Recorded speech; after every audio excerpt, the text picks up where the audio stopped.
Hola gurises, buen día, gurises de tercer año.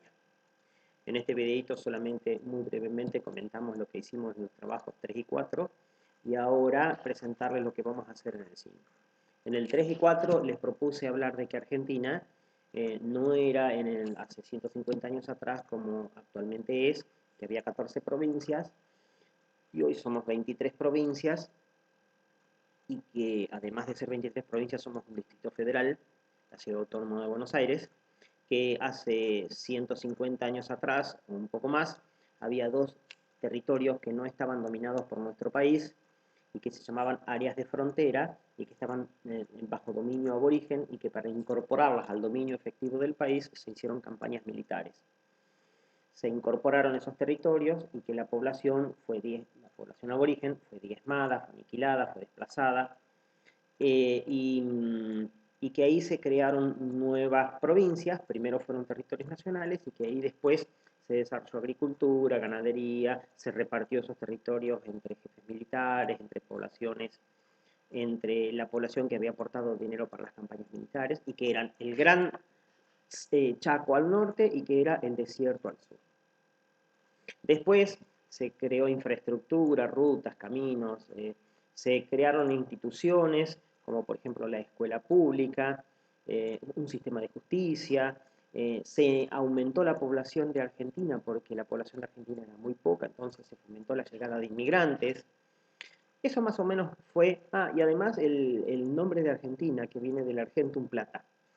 Después, en el 4, yo les propongo pasar por distintas provincias de Argentina, recorrer el mapa de Argentina. Y ahora en el 5, yo les propongo hablar de límites y de fronteras. Un límite es una línea imaginaria que separa dos estados. Un límite es una línea. Y la frontera es una franja próxima al límite. No hay que confundir, no es lo mismo un límite que una frontera. Y tampoco el paso de frontera. Son cosas diferentes. Vamos a recordar, entonces. Límite es una línea que separa dos estados. Los límites pueden ser naturales o pueden ser artificiales. Naturales cuando se apoya en un río, en una montaña o en un cordón montañoso. En caso de ser un río se llama límite fluvial. En caso de ser montaña se llama límite orográfico. Cuando el límite cruza por un río, también hay que establecer por qué parte del río va a pasar el límite, la línea que separa los estados. Habitualmente se utiliza el criterio de la parte más profunda del río. En la parte más profunda del río se llama canal de navegación, talweg o vaguada. En otros casos se puede utilizar otro criterio que es una línea media. Es decir, si el río tiene, supongamos, 4 kilómetros de ancho, entonces el límite va a pasar por los 2 kilómetros. Eso sería la línea media. En otros casos, como por ejemplo en el Río de la Plata, no se utiliza ni canal de navegación ni línea media, sino que se va estableciendo una línea que va uniendo diferentes puntos. Se llama una línea poligonal.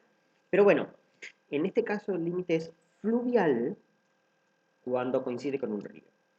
En caso de coincidir con un cordón montañoso, puede ser que utilicemos el criterio de las altas cumbres que dividen aguas, es decir, el límite va a pasar o se va a apoyar en los picos de las montañas más altas.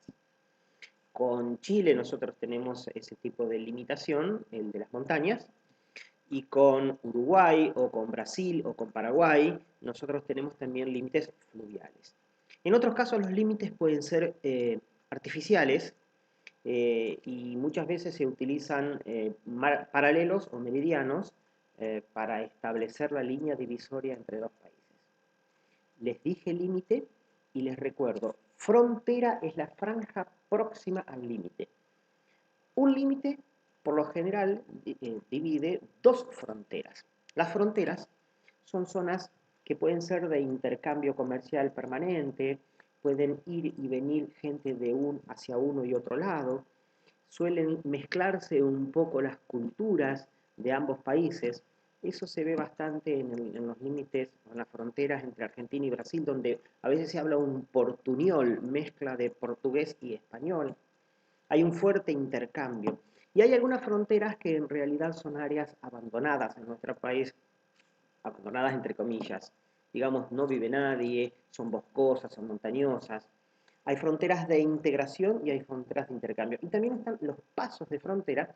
El paso de frontera es el lugar donde está la aduana y nosotros hacemos el trámite para cruzar al otro país, declaramos nuestra identidad, mostramos nuestro documento, por ahí nos reciben, nos revisan el auto. Entonces, límite, frontera y paso de frontera, son cosas diferentes. En este trabajo número 5 les propongo entonces hablar de los límites y fronteras que tiene Argentina, con qué países limita. Eh, y bueno, en base a eso ustedes van a trabajar en esta oportunidad. Cualquier cosa se comunican a disposición de ustedes.